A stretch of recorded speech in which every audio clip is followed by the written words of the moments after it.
Have you ever looked at someone you love, really looked at them and suddenly noticed a small detail you had never paid attention to before? Maybe a line on their face, the way they tilt their head, a certain expression that always makes you pause and think that this was always there. How did I miss it? It's simple. We assume we know what we're looking at, and so we stop observing. Now take this step further.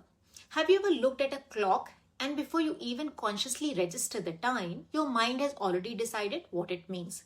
You see a certain hour and instantly it feels like you are late or too early or that you're running out of time. Nothing has actually happened yet, but your subconscious mind dear has already created a story. And we do the same thing with people. We look at familiar faces and we stop really seeing them because we think we already know them. And that is exactly the habit we are breaking here. Now in tarot, every card in a way is a stranger. And before you rush to interpret it, before you decide what it means, I want you to pause and simply describe the stranger. I still remember a reading that I did years ago for a woman who was genuinely anxious of a relationship. Now that has unfortunately turned toxic, but she was afraid to let go. And on dotted line, as we shuffled and draw the spread for her, we pulled the 10 of swords.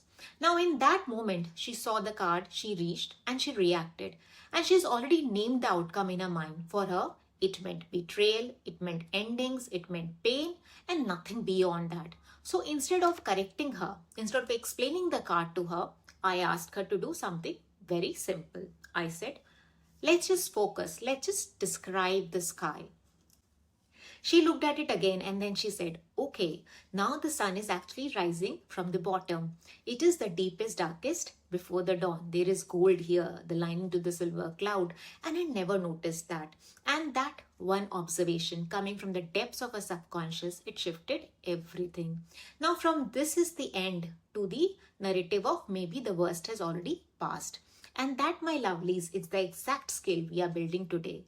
Hello, I am Chandra, aka Tellataletarot, your friendly neighborhood tarot advisor. And if you're just joining in, this is a step 2 in our 21 steps to reading tarot. Now, this series is designed for those who want to learn tarot in structured, practical way without feeling overwhelmed and without losing the depth of the practice. This is, as I shared in my previous videos also, my tribute to the work of Mary K. Greer and her book 21 Ways to Read a Tarot Card, which has been a strong foundation in my own journey as a tarot reader, coach and a mentor. If you haven't watched step 1, please go back and do that first because step 1 was about naming the stranger. And now we take the next step closer. Now step 2. Step 2 is the description. Here we do not name the card. We do not interpret the card. We do not jump to the story. So what are we doing exactly over here? We simply describe the stranger. Our shared learning today is very clear. We are separating observation from interpretation. And your individual learning in this, what you notice matters. Because in a real reading, the detail you pick up may be the exact message your client needs to hear. Now, let's build this with a simple everyday example. If you were to describe someone sitting in front of you without judging them, without labeling them, what would you say? You may just say that they are sitting straight, their hands are folded, they're looking away, their voice is soft, there is a pause before they respond. Now, this is description. There is no assumption, there are no conclusions. And yet, from this, meaning will naturally begin to emerge.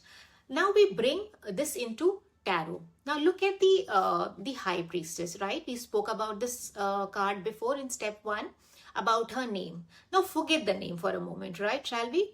And ask yourself, what do I actually see? I see a woman sitting still, her posture is straight and composed.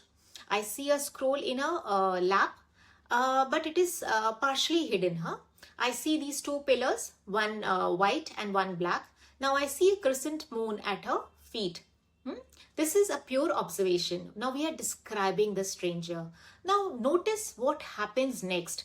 When you see that scroll is partially hidden, you begin to understand that something is not being fully revealed yet, right? Does it make sense? You don't have to memorize that. You have just observed it. Now let's take another example. Let's say the Three of Swords here, right? I'm holding it up close so that you can look at it closely. Now the Three of Swords, most people react instantly to this card and they say, oh, this is a heartbreak, right?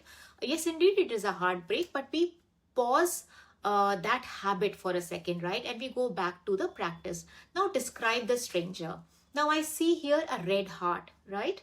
I see these three swords piercing it. I see the clouds behind it in the background, and I see the rain falling. Now go one step deeper. Now what is that quality of rain? It is steady, it is not chaotic, it is not violent. And these swords, what about these swords? They are not being held by anyone, right? They are simply present. And suddenly the story changes. It feels less like something is being done to you and more like something you are experiencing, right? Like the weather, it is raining right now, but it will not rain forever. Now this, my dear, is a difference between reacting to the card and reading a card. And now we have taken one step closer to that stranger. Before we move to step 3, here is your assignment. Now pick any card. Step 1 is pick any card from your deck. Step 2 is sit with it for exactly 2 to 3 minutes, right? Sit with it. Now step 3 is write down at least 10 things you can see. Only what you can see, not what it means. Focus on the description, a color, a shape, a direction, or object, a texture. Now this is how you train your observation. And once your observation becomes sharp, your intuition has a solid foundation to build on. And while you are here taking the second step with me, let's pause for a moment and anchor it. How about that? If you like this video, you share it with someone who is leaning alongside you and press the bell icon so that we know we are walking this path, this journey together. If you feel ready to go deeper on your own readings, you will always find me through my website. This is step 2 of 21. My lovelies, take your time with it. Do not rush the step. We are learning to see again. I will see you in step 3, where we take one more step closer to knowing the stranger. Love and light, Chandra.